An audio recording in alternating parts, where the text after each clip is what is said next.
वंदे मातरम। वंदे मातरम। आज हम लोग एसएस संविधान के लेक्चर 2 में देखेंगे भारत के संविधान की मुख्य विशेषताएं, यानी हमारा जो देश का संविधान है उसकी पहली विशेषता। तो उसकी सबसे विशेषता है लोकशाही शासन पद्धति। तो लोकशाही शासन पद्धति क्या है कि हमारे भारत देश ने लोकशाही शासन पद्धति को स्वीकार किया है, यानी लोगों के शासन, लोगों का लोगों के लिए लोगों के द्वारा किया गया शासन ही लोकशाही शासन है।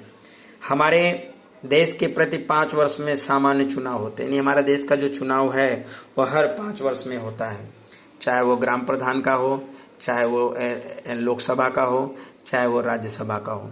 इसमें 18 वर्ष या अधिक उम्र वाले नागरिक ही मतदान कर सकते हैं, यानी किसी भी नागरिक जिसकी उम्र 18 साल की है वो हमारे इस मतदान में भाग ले सकता है।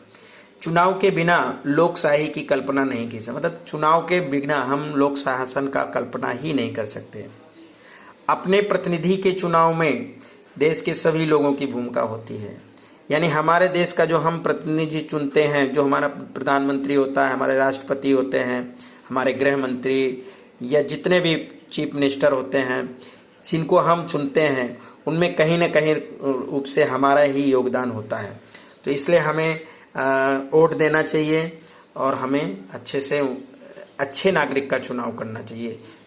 देश का कोई भी नागरिक चुनाव लड़ सकता है, कोई भी नागरिक चाहे वो कैसा भी हो, हमारे देश का वो नागरिक चुनाव लड़ सकता है, भले ही वो किसी भी धर्म का हो, जाति का हो, वर्ग का हो, चाहे वो स्त्री हो या पुरुष हो, कोई भी हो वो हमारे देश का चुनाव लड़ सकता है। उसमें चुने हुए सदस्य 5 वर्ष तक जनप्रतिनिधित्व करते हैं, यानी लोगों का सेवा करने का काम जो सदस्य चुन लिए जाते हैं वो लोग करते हैं। हमारे देश के नागरिकों को विचार, उनकी जो विचार है, उनकी जो वाणी है, यानी बोलने का, उनको सोचने समझने का, अभिव्यक्ति करने का, अपनी बातों को बोलने का, अपने जो विचार उसको प्रस्तुत करने का, और इच्छा को अपनी इच्छा के अनुसार किसी भी धर्म का पालन करने की स्वतंत्रता है। यानी हमारा देश नागरिकों को विचार, वाणी, अभिव्यक्ति और इच्छा के अनुसार किसी भी धर्म को मानने के लिए बाध्य नहीं करता है। कोई भी देश का नागरिक किसी भी धर्म को अपना सकता है।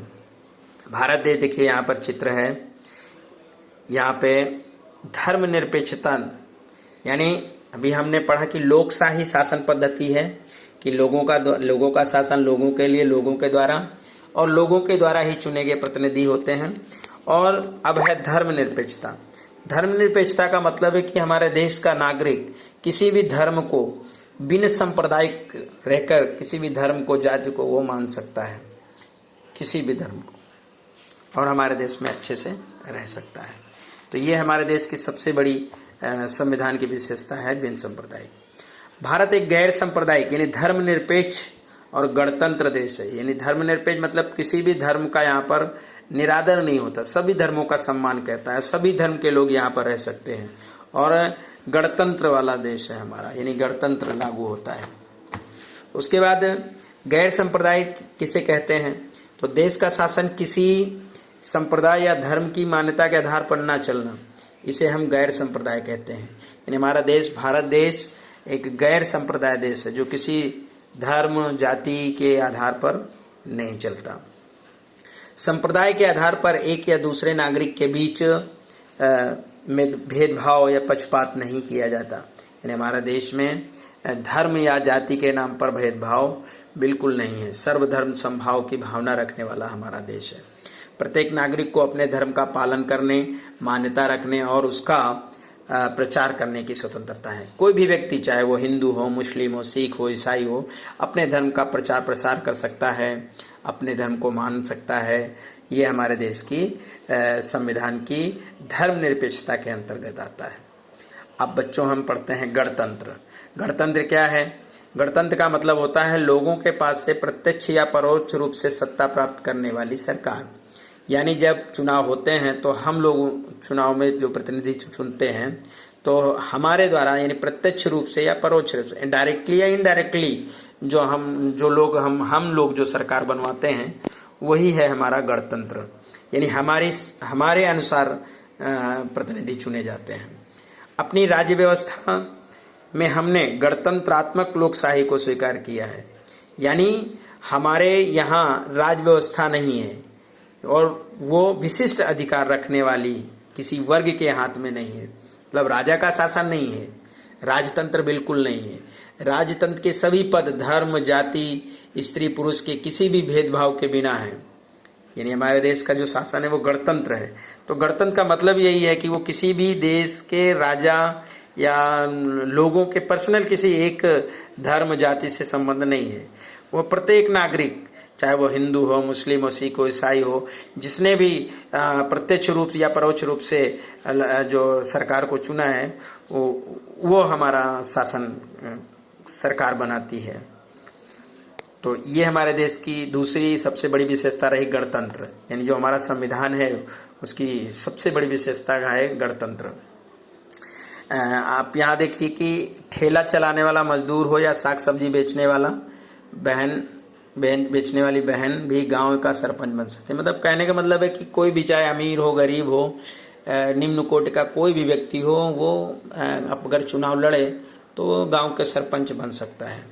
मकान बनाने वाला हो या मंजी भाई हो, कोई भी व्यक्ति हो, वो विधानसभा का चुनाव लड़ सकता है और चुनाव जीतकर विधायक बन सकता है। यहाँ पे देखिए केंद्र सरकार दिया गया है। केंद्र सरकार के नीचे राष्ट्रपति आता है, राष्ट्रपति के नीचे कार्यकारिणी, उसके बाद में विधायिका आती है, फिर यहाँ न्यायतंत्र आता है। न्यायतंत्र के नीचे सर्वोच्च न्यायालय होते हैं। यहाँ कार्यकारिणी देखिए दो प्रकार, यानी कार्यकारिणी में सबसे पहले प्रधानमंत्री जाते हैं जो उनके मंत्रिमंडल होते हैं। यहाँ पर जो विधायिका है उसके दो सदन हैं, लोकसभा और राज्यसभा। फिर कार्यकारिणी के प्रधानमंत्री आते हैं। फिर है न्यायतंत्र में सर्वोच्च न्यायालय जो सुप्रीम कोर्ट, हाई कोर्ट या जिला जज अदालतें हैं वो हैं। तो ये तो केंद्र सरकार की बात रही। अब यहाँ पर राज्य सरकार है। राज्य सरकार यानी जैसे केंद्र का सबसे बड़ा जो है वो राष्ट्रपति होता है। उसके बाद राष्ट्रपति कार्यकारिणी का एक मतलब अध्यक्ष होता है। उसके नीचे प्रधानमंत्री है, उसका मंत्रिमंडल होता है। विधायिका कानून बनाती है, यानी संसद जो लोकसभा राज्यसभा के नाम से जाने जाते हैं। उसके बाद न्यायतंत्र देने का काम सर्वोच्च न्यायालय के अंतर्गत होती है जिसमें जज आते हैं, और एक कार्यकारिणी कार्य को करवाती है, उसका देखरेख करती है जो प्रधानमंत्री के अंतर्गत आते हैं उनके मंत्रिमंडल में। ये तो केंद्र की बात हुई, केंद्र सरकार के माध्यम से। अब ये है राज्य सरकार। राज्य सरकार में सबसे पहले राज्यपाल आता है। राज्यपाल के नीचे कार्यकारिणी यानी मुख्यमंत्री और उसके मंत्रिमंडल आते हैं। फिर उसके बाद इसमें भी विधायिका आती है वो विधानसभा और विधान परिषद, इसके दो जो हैं मुख्य अंग। उसके बाद यहाँ पर न्यायतंत्र, उसमें उच्च न्यायालय आता है।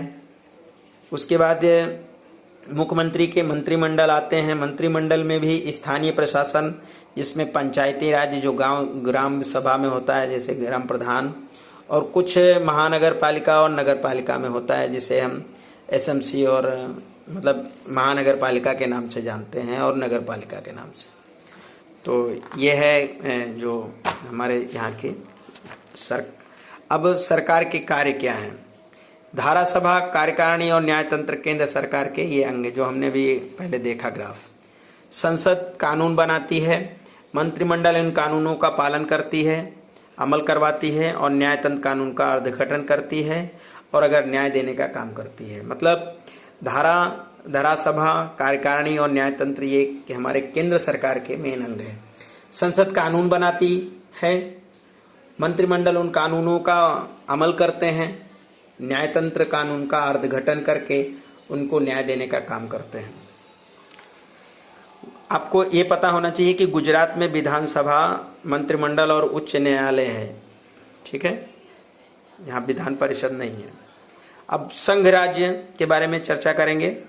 भारत एक संघ राज्य है, यानी इसका मतलब क्या है कि घटक राज्यों का संघ है, मतलब बहुत राज्य मिलकर बने हुए हैं भारत में, और इसमें कानून बनाना केंद्र का विषय, राज्य का विषय और संयुक्त विषय निश्चित किए गए हैं। मतलब केंद्र और राज्य के विषयों को भी समावेशित किया गया है। देश की संसद संघ सूची के विषय पर जो कानून बनाती है वो पूरे देश में लागू होती है। तो ये है संघ राज्य। उसके बाद है हमारे देश का जो संविधान, उसके मूलभूत अधिकार, फंडामेंटल राइट्स हमारे क्या हैं। संविधान में मूलभूत अधिकारों और स्वतंत्रता का समावेश किया गया है।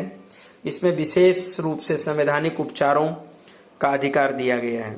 संविधान में मूलभूत अधिकारों और स्वतंत्रता का समावेश किया गया। ये हमारा मूलभूत अधिकार है।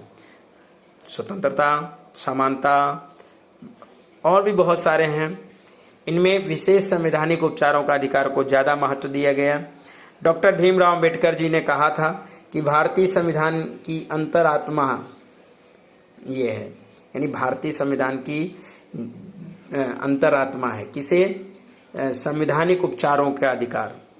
डॉक्टर भीमराव अंबेडकर जी ने कहा कि ये जो है संवैधानिक उपचारों का अधिकार, ये भारतीय संविधान की अंतरात्मा है। संविधान राज्य और अन्य व्यक्तियों के अधिकारों की रक्षा करता है। अब पाठ यहाँ समाप्त होता है। जय हिंद, वंदे मातरम।